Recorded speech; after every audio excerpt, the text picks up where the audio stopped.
روزوں کی چار بڑی اقسام علماء کرام نے ارشاد فرمائی ہیں اپنی کتب کے اندر۔ پہلی قسم کو کہتے ہیں فرض روزے، دوسری واجب روزے، تیسری نفل روزے، اور چوتھی وہ قسم ہے جس کو مکروہ تحریمی کہا جاتا ہے، یعنی یہ روزے رکھنا ناجائز ہے۔ فرض روزے کون سے ہیں؟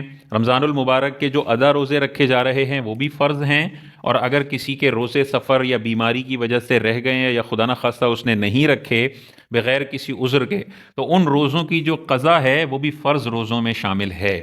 تو ادائے رمضان کے روزے رکھنا بھی فرض، اور ماضی کے اگر روزے چھوٹ گئے ہیں تو ان کی قضا رکھنا بھی فرض ہے۔ مخصوص ایام عورت کو آ گئے تو یہ جتنے روزے نکلے ہیں، سفر کی وجہ سے جتنے روزے نکلے ہیں، بیماری کی وجہ سے جتنے روزے نکلے ہیں، ان کی بعد میں قضا کرنا یہ بھی فرض روزوں میں شامل ہے۔ دوسرے جو روزے ہیں وہ واجب روزے کہلاتے ہیں، یعنی نظر کے روزے۔ اگر کوئی نظر مانتا ہے کہ اللہ کی رضا کے لیے میں 3 روزے رکھوں گا، تو یہ جملے بولتے ہی اس پر 3 روزے رکھنا واجب ہو جائے گا۔ یا اس کو نظر کو وہ معلق رکھتا ہے کسی شرط پر کہ یا اللہ اگر میرا بیٹے کی طبیعت ٹھیک ہو گئی تو میں 3 روزے رکھوں گا، تو جیسے بیٹا تندرست ہوگا فوراً 3 روزے اس پر لازم ہو جائیں گے۔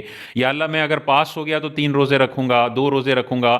تو جتنے بولے ہیں اگر وہ کام ہو گیا تو وہ روزے رکھنا اس پر واجب ہو جائے گا۔ یہ نظر کے روزے ہوتے ہیں، یہ بھی رکھنا ضروری ہے۔ تیسرا، اس کے علاوہ جتنے بھی روزے ہیں وہ نفل روزے میں شامل ہوتے ہیں، جیسے جن کی کوئی فضیلت ہو، جیسے حضور علیہ الصلوۃ والسلام 13 سے لے کر 15 تاریخ تک کے روزے ہر مہینے رکھا کرتے تھے۔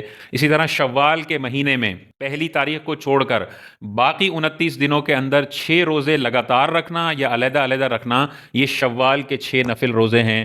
اسی طرح 9-10 محرم کا روزہ رکھنا یا 10-11 محرم کا روزہ رکھنا، یہ بھی سنت مبارکہ اور نفلی روزوں میں اس کا شمار ہوتا ہے۔ اسی طرح 15 شعبان کا کوئی روزہ رکھتا ہے، 27 رجب کا کوئی روزہ رکھتا ہے، تو یہ بھی نفل روزہ ہے، رکھے گا ثواب ملے گا، نہیں رکھے گا تو کوئی گناہ نہیں ہے، کوئی اس پر لعنت ملامت کچھ بھی نہیں ہے۔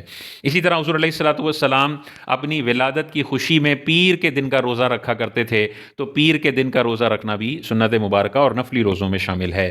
اسی طرح جمعرات کا روزہ بھی نفلی روزوں میں شامل ہے۔ اور اس کے علاوہ بھی جتنے بھی دن ہیں جن کا روزہ منع کر دیا گیا، جن دنوں کا وہ ہٹا دیں، رمضان کے فرض روزے ہٹا دیں، باقی پورے سال میں جتنے بھی دن بچتے ہیں ان دنوں میں اگر کوئی روزہ رکھتا ہے تو وہ نفلی روزے کی کیٹیگری میں داخل ہوگا۔ اور چوتھی جو تقسیم ہے وہ روزے مکروہ تحریمی ہیں، یعنی یہ والے روزے رکھنا ناجائز ہے، گناہ ہے، ان دنوں میں روزے نہیں رکھ سکتے۔ وہ کون سے دن ہیں؟ رمضان ختم ہونے کے بعد شوال کا جو پہلا دن ہے، عید الفطر کا دن، یہ عید کا دن ہے، اس دن روزہ نہیں رکھا جائے گا۔ کوئی رکھ لیتا ہے تو گناہ گار ہوگا، یہ روزہ رکھنا ناجائز ہے۔ ایک روزہ ذوالحجہ کا 10ویں کا روزہ، 11ویں کا روزہ، 12ویں کا روزہ اور 13ویں کا روزہ، 4 روزے منع ہیں عید الاضحیٰ میں، اور ایک روزہ منع ہے عید الفطر میں۔